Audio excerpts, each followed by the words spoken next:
नमस्कार दोस्तों, आप सबका स्वागत है टॉक विद रवि पर। मेरा नाम है अरविंद, जो आपके लिए कहानियां लेकर आता है। आज मैं एक ऐसे शख्स की कहानी लेके आया हूं जो हो सकता है शायद आपसे मेल खाता हो। 12th की बात है।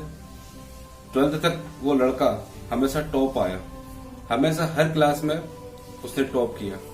उसके घर वालों को फील होता था कि ये हमारे लिए कुछ करेगा, उसके घर वालों को प्राउड फील होता था।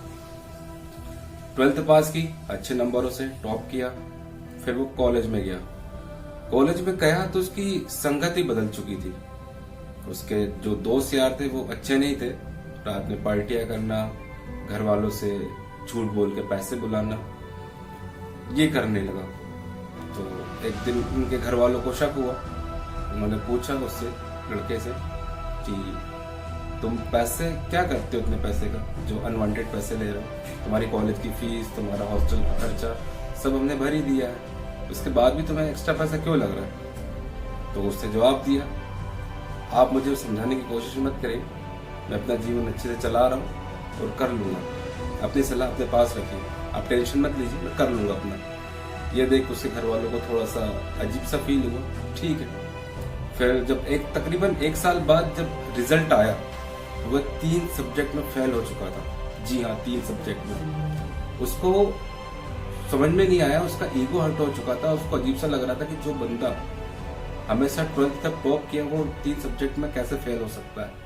ये देख उसको समझ नहीं आ रहा था। उसने अपने आप से प्रॉमिस किया, अपने आप को रूम में बंद कर लिया, दोस्तों का कॉल नहीं उठाता था, घर वालों से बात नहीं करता था, और अब यहाँ तक कि अपने रूम से बाहर भी नहीं आता था।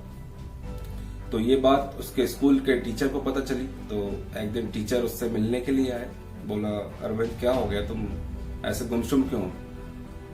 तो कुछ बोला तो नहीं। बोले, चलो अपन बाहर घूम के आते हैं पार्क में। ठंड का टाइम था, सर्दी थी। तो उसको पार्क में ले गए जहाँ पे एक आग जल रही थी। तो सर ने उससे पूछा, बेटा क्या हालचाल है, कैसे हो? तो उसने कुछ रिप्लाई नहीं करा। तकरीबन 10-15 मिनट बाद दोनों ऐसे बैठे रहे। तो सर ने आग में से कोयले का टुकड़ा बाहर निकालकर फेंक दिया और वो बुझने लगा। यह देख अरविंद को समझ में नहीं आया था कि सर ये आपने क्या किया, वो अच्छा खासा जल तो रहा था, आपने उसे बाहर क्यों फेंक दिया? तो सर ने बोला, रुको 1 मिनट। सर ने उस कोयले को उठाया, वापस उस आग में डाल दिया, वो वापस जलने लगा। सर ने अरविंद से पूछा, तुम्हें कुछ समझ में आया? नहीं, मुझे कुछ समझ में नहीं आया, अरविंद ने रिप्लाई करा। सर ने जब उसे समझाया कि ये कोयला तुम हो, कोयले का टुकड़ा तुम हो, जिस तरह से इसको आग से निकालकर बाहर फेंक देता, उसी तरह तुम स्कूल जब पास करके कॉलेज में गए, उसी तरह तुम अलग हो गए, तुम्हारी संगत अलग हो गई, तुम्हारा रवैया अलग हो गया, तुमने अपने आप को खो दिया। वही समझाने के लिए मैं तुम्हें आया हूँ कि कोयला फिर से बनो, जो कोयला है फिर से बनो और वापस अपने संगत में आ जाओ, अच्छे बन जाओ, अपने घर वालों की बात सुनो, अपने घर वालों से प्यार करो और अच्छे से फिर से पढ़ाई पर ध्यान दो। ये बात अरविंद को समझ में आ चुकी थी। वो थोड़ा जो नर्वस था वो खुश हो गया और समझदारी से उसने फैसला लिया कि जी सर, आप जैसा बोल रहे हैं वैसे ही करूँगा। और वापस वो डिप्रेशन में जो गया था वो वापस निकल के आया। तो कभी कभी हमारे जीवन में भी हमारे साथ कोई छोटी या बड़ी प्रॉब्लम्स आ जाती है तो हम डिप्रेशन का शिकार हो जाते हैं, हम डिप्रेशन में चले जाते हैं, हम किसी से बात नहीं करते, जबकि हम चाहें तो उसका आंसर निकाल सकते हैं, खोज सकते हैं, लेकिन हम अपने आप को ऐसे कमरे में बंद कर लेते हैं जहां हम किसी से बात नहीं करते हैं, जहां पर हम चाहे तो कर सकते हैं, लेकिन हम उन हालातों से लड़ते हैं जिसे हम पार नहीं कर सकते, जिससे हम चाहकर भी उभरना नहीं चाहते उस सिचुएशन में।